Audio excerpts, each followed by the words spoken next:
All right, so let's get started on today's very exciting lesson. No, I didn't read it. Don't worry, it's not that exciting.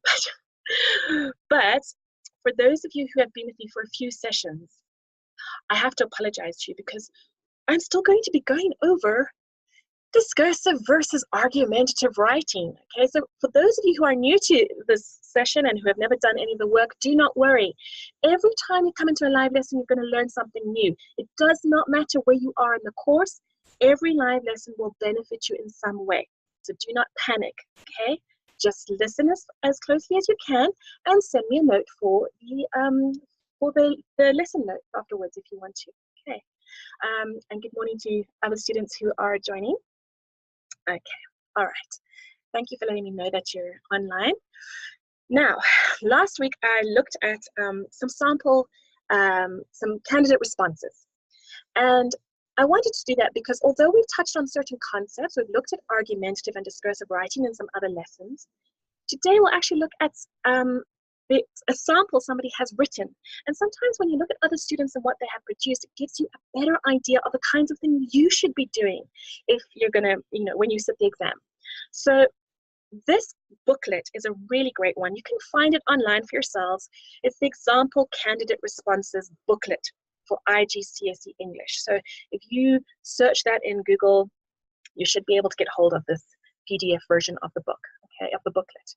And then if you struggle to get it, you can always send me a message on the main web chat system, not here in Zoom, and I will send it to you. Okay, so like I said, we're still looking at paper 3 like we did last week. And this time we're going to look at composition. Okay? And for those of you new to the course, don't worry. I will still go back and touch on these ideas in future live lessons, so you have not missed out. Okay? So paper 3 for today, I'm going to look at the composition side of things. We've been focusing on directed writing, but now I want to look at composition and show you some of the samples that the students have produced. It's quite interesting to look at that. Now, paper 3, this is the introduction that is given in the English Standards booklet. Directed writing and composition. This paper is chiefly an assessment of candidates' writing skills. So this is all about how well you write and if you pay attention to what you're doing when you write. The 2 questions are each marked out of 25. So in section 1, directed writing, we've been looking at that for a while, there are 15 marks for writing and 10 for reading. In other words, attention to detail. In section 2, which is composition, the marks are divided between A, content, your ideas, and structure. Is it in an essay format or whichever format they're asking for? Are there paragraphs? Okay, is everything laid out nicely? And then style. Did you adopt the style that was required of you? Were you formal or informal, etc.? And accuracy. Did you pay attention to grammar, spelling, to vocabulary, etc.? So those are the things that they're going to mark you on, specifically in the composition section. So let's go down a little bit. So in section 2, the one we're going to look at today, candidates are given a choice of argumentative / discursive essays, and there is some crossover. Remember, we've looked at these formats before. It's when you take a stance and you argue a certain point of view, and it's the way that you do that that will make it either argumentative or discursive. But there is some crossover. Argumentative or discursive essays, descriptions, and narrative composition tasks.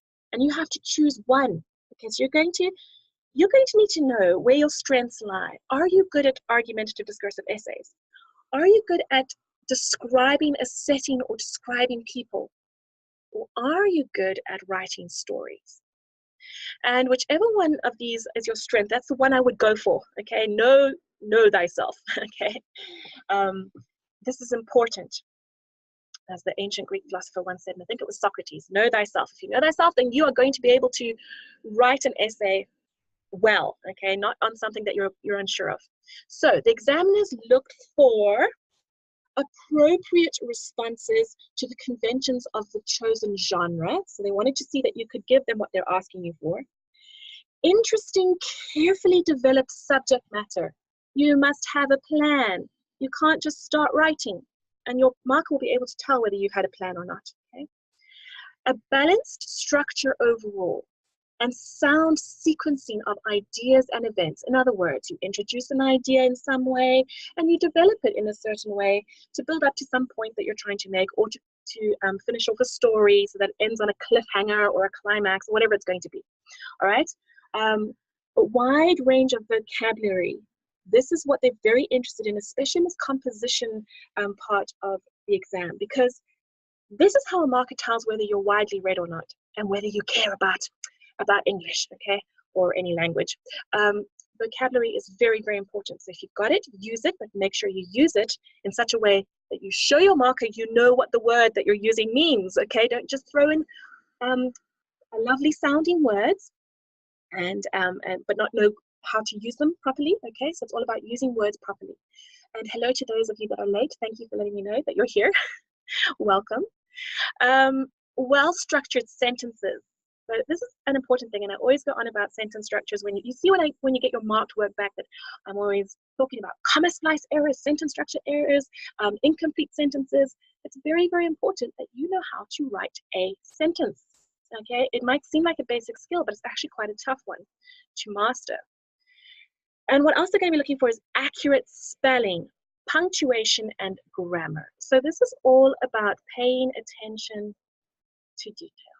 Okay, so it's important. And the problem is you are under time limits, time constraints, so it's very hard to pay attention to detail. But the way that you're going to get around that is no matter what work you produce, you must force yourself to read through it and make corrections as you're reading through it once you've finished writing it. Okay. Right, let's go down to some of these samples. So this would be the kind of paper that you'd see in front of you, section 2 composition, and they would want you to write about 350 to 450 words on one of the following. Remember, you can go over by 10, 15 words max. Try not to go beyond that, okay? So you only choose one of these, which is quite hard, because more than one might appeal to you. So argumentative or discursive writing, there are 2 options. And then descriptive writing, there are 2 options. And narrative writing, there are 2 options.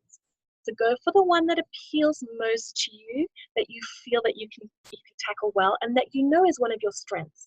Okay? So let's look at we're going to focus on the argumentative discursive writing today, so that next time we can move on to the juicier stuff. Okay. So argumentative writing, the first option is peer pressure makes teenagers feel they have to buy the latest technology and fashionable clothes. What are your views on this statement? So you've got to make your views clear, your stance. Or graffiti, art or crime? What are your opinions on graffiti and the people who create them? All right, so like I've said before, when we look at these samples, you'll notice there's a bit of a crossover between argumentative and discursive writing. And the examiner doesn't really seem to penalize the students in any way that is apparent to me. So just bear this in mind when we look through the sample answers that we're going to look through now. Okay, so here is a comment about another good saying, apart from know thyself. Thank you for this suggestion here. The first part of solving any problem is noticing there is one. Yes, absolutely. So this all ties into knowing your strengths and your weaknesses, looking at the marked work that you get back. That's important, because the more you look at all the work as a whole that you've had back that has been marked, you will see a pattern in your writing. You will see which essays were stronger than others, and that will help you to know where the problem lies, okay? So thank you for that suggestion. All right, so let's look at how they give you the marks. They give 2 marks. The first mark is out of 13 for content and structure, okay? And there's a table that will explain how they give you those marks. It's worthwhile looking at. And the second mark is out of 12 for style and accuracy. So content and structure slightly trump style and accuracy. So if you have this booklet already, it really is worthwhile looking at these tables and just understanding how they give you the mark they're going to give you in the exam, or how they mark your exams, all right? What are they looking for? What are they looking for in order for you to get a band 1? And here you have to push yourself hard to get a band 1, okay? It can be done, but it's hard, and you really, really have to apply yourself.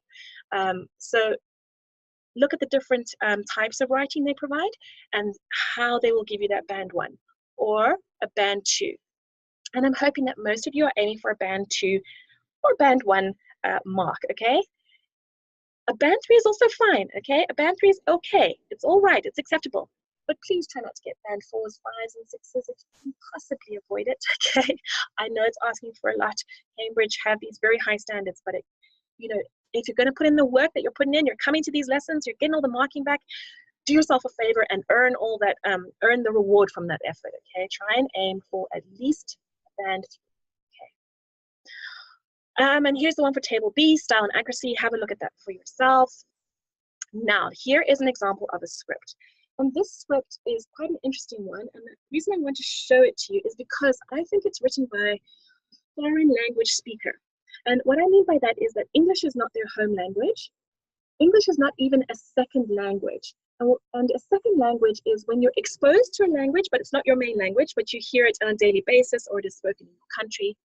Here it is a completely foreign language. So you have to make the effort to expose yourself to that language in some way. So it is unusual to use this language. And that's why I think, and you'll probably detect it as well, when we read through this particular example, I'm not going to read through the whole thing, you shall see that it's a foreign language speaker who has written this. Okay. Do you think peer pressure makes teenagers feel they have to buy the latest technology and fashionable clothes? So at least they have used the question, that it was given to them. And what did they say? I think it is partly right. I think when you read here, you must ask why it is partly right. Now, I think I meant to say talking about it. Okay, so it's a bit of a strange introduction to a topic. They don't really go into the topic. They talk about themselves, approaching the topic perhaps, or what they're going to do, or why you must read it, but it's a bit strange and vague. So what's nice is they use a signposting word, firstly, so that's good. Firstly, I want to tell you why I think they should have had I feel it is right. And then there should be a small letter here, because you know in this years, in this time, a lot of family are rich now. So in the school, a lot of students will show how rich they are, show what phone they got, and show what clothes they wear.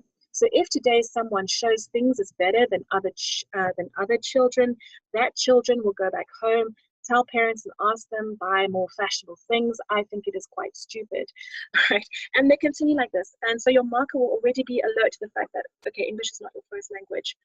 And they might tend to mark you more leniently based on that fact, possibly. But overall, they're looking for content and ideas and the way you express yourself. And if you're going to write English at AS level, you need to have those skills. And this examiner said that while some ideas are outlined and can be discerned, the structure of the piece is difficult to follow. There's that phrasing, you don't always quite know what the student is trying to say. Most interruptions in the sequencing of ideas arise from contradictions in many points made, or a confused stance about the topic. For example, and then they quote a sentence, peer pressure makes a lot of teenagers, but the latest technology and fashionable clothes, but I still think it is not peer pressure's fault. So it's strange because they're talking about peer pressure and they're saying it's not peer pressure. So it is very unclear, and there are quite a few instances like this. The result is a lack of progression overall. Remember, whatever argument you put forward, your marker wants to see that you are developing that argument in a logical and reasonable and methodical way. And that is not happening here. It's a lot of jumbled ideas and difficult expression to deal with. So you can't get to what the speaker is trying to say. Weaknesses of expression in grammar, agreement, that is when your subject and verb agree. So the boy kicks the ball, not the boy kick the ball, okay? Agreements and tense. You must stick to a tense. If you're using I think, don't start saying I thought, okay? So these are quite limiting because they're not strong enough. Some sections are blurred and the candidate struggles to make clear the most basic ideas. And that's why they got what's called a high grade G. So for this particular section, they got 5 out of 25. They got some other marks for the other section, and overall they got a 12. This is part of that grade threshold that I might have mentioned to you before. Cambridge tend to mark a sample of papers And then they'll set their grade thresholds according to the strongest kind of answers, the middle type range of answers, and the lowest answers. And that's how they set their grades. So an A grade might change depending on how candidates perform in that particular paper, if that makes sense. Okay. So let's go on down here to A. Here's a different candidate. Peer pressure makes teenagers feel they have to buy the latest technology and fashionable clothes. What do you notice about this particular answer right away? What do you notice? What stands out for you?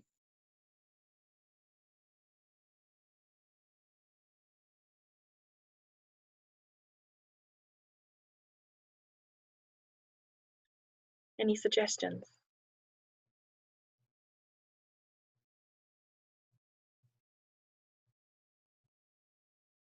Better format, good, yes. Already your marker is happy, is happier because we see the title given. This is going to be the main focus, and the fact that they have separated that out from the rest of the text makes it stand out. We know exactly what you're going to discuss, so this is a better format. This links to that idea of structure, the marks you get for structure.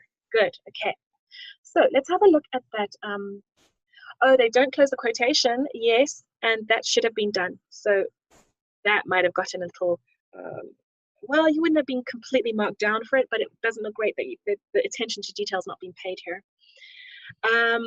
And it's separated into paragraphs, so that's good.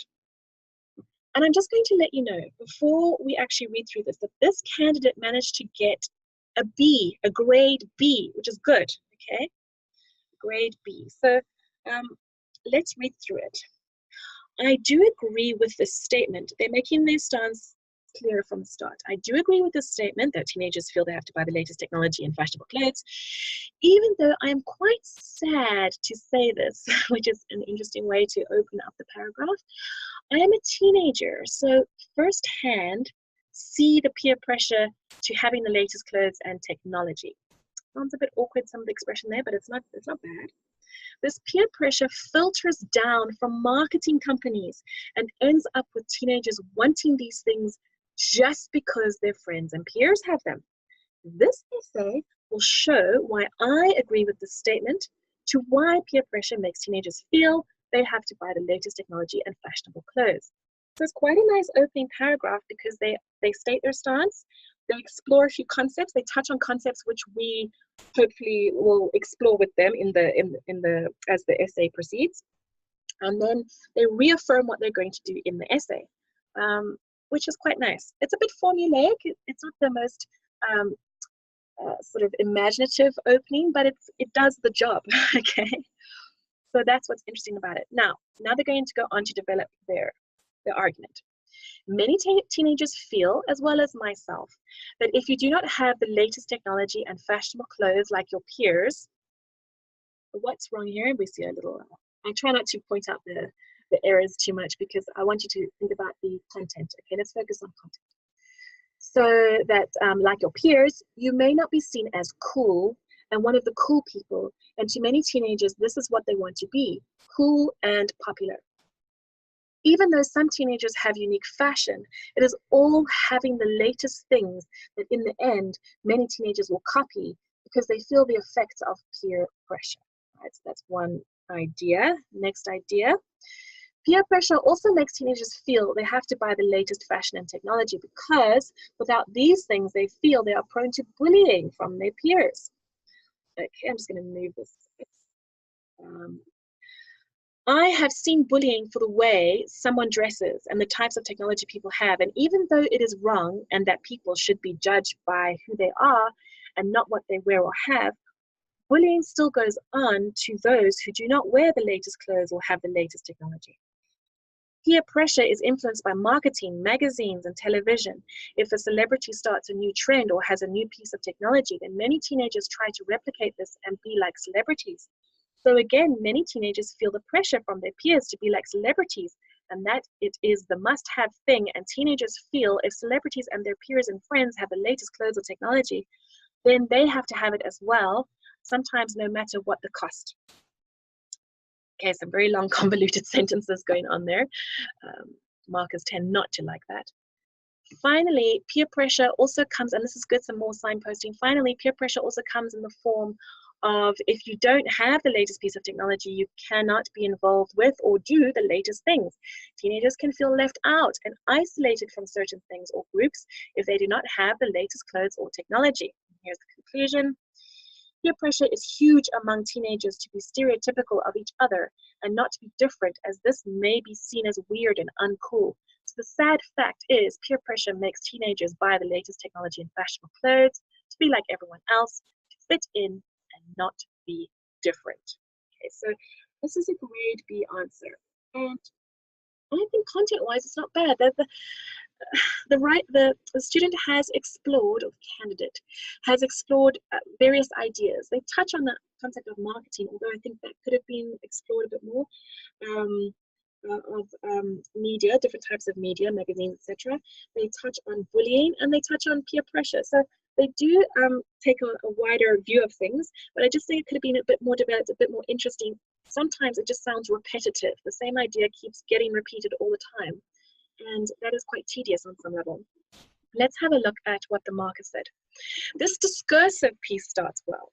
The clear introduction and immediate personal stance highlights the point that peer pressure filters down from marketing companies and ends up with teenagers wanting these things just because their friends and peers have them.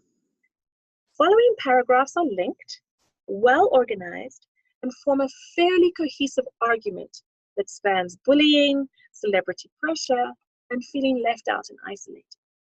Opinions are stated rather than developed at length, but the outline is clear overall. Some sentences lack precision, and the vocabulary is rather ordinary. There's nothing great in there, but the writing is fairly accurate if plain. And so because of that, they got 16 out of 25, which is a grade B in this instance. Can you see why that is a grade B and not a grade A? Even though there's a nice format, even though the person can generally express themselves well, sentences are too long and convoluted, ideas are repeated, there's spelling errors throughout, phrasing is awkward at times, it's not always clear what point they're making, but they do make points, they do make relevant points, they have attempted to develop an argument of sorts, and that's why they got a B. Now I want to show you this last section where the student got a D. They got 9 out of 25, and we've only got 5 minutes, so I'm sorry we're running out of time. And I'm sorry if you have to leave early. I'm sorry to hear that, but hopefully you got something out of this so far. Now, this person decides to look at the argument of the second question. Is graffiti an art or a crime? And they go on to, they go right into the argument. Many people can argue this question, but it can be both. Graffiti can be a crime because the things and buildings that people graffiti on become ruined. Also, graffiti is a crime and you can be arrested for it. So there's a bit of repetition there about crime. But graffiti can also be an art. Many graffiti pictures are amazing. They are real works of art. I think that graffiti can be a good thing, but can also be a bad thing. Graffiti can be something amazing to look at, and it is a real work of art. We're hearing a lot of repetition of ideas not really developed. Why is it amazing? Why is it really a crime? What are you trying to get at? What are you going to explore? I do not know which stance this person is taking because they keep going backwards and forwards and backwards and forwards. So it's just unclear. All right. Let's read the last part.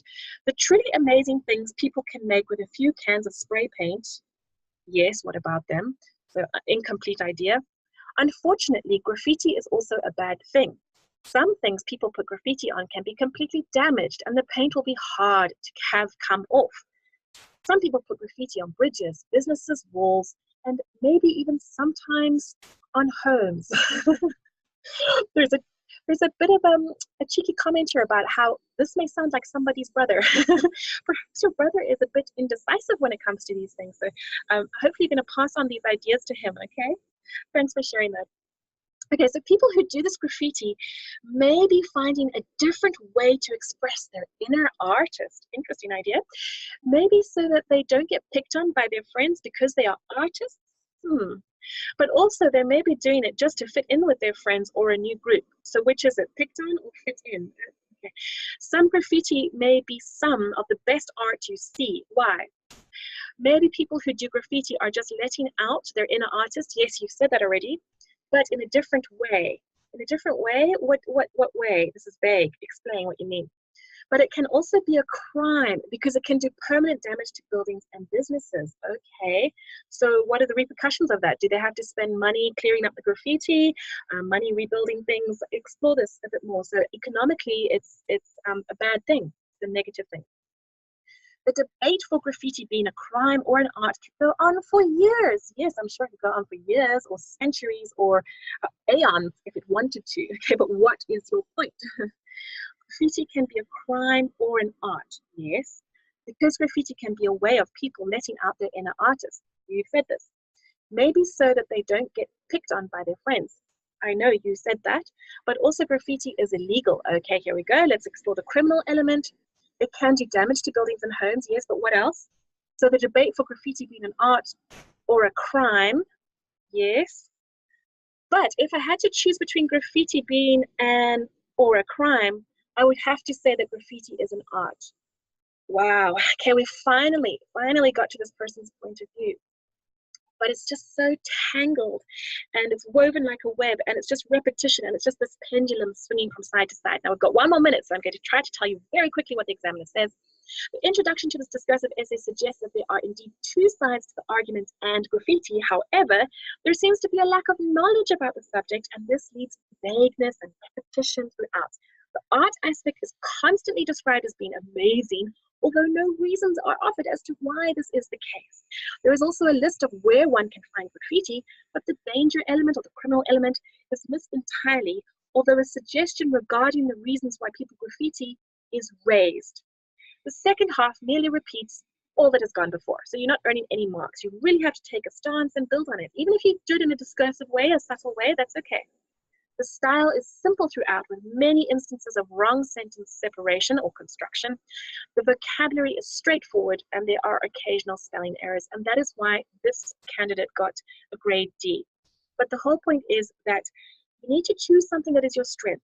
This candidate did not choose well. I do not think they chose. They should possibly have done a narrative or perhaps even a descriptive essay. This is not going to earn them any marks. But the problem is that when you come to your second paper, you're already restricted for time. You've probably spent too much on the first paper. So it's all about practice, practice, practice so that you spread that time between the two papers.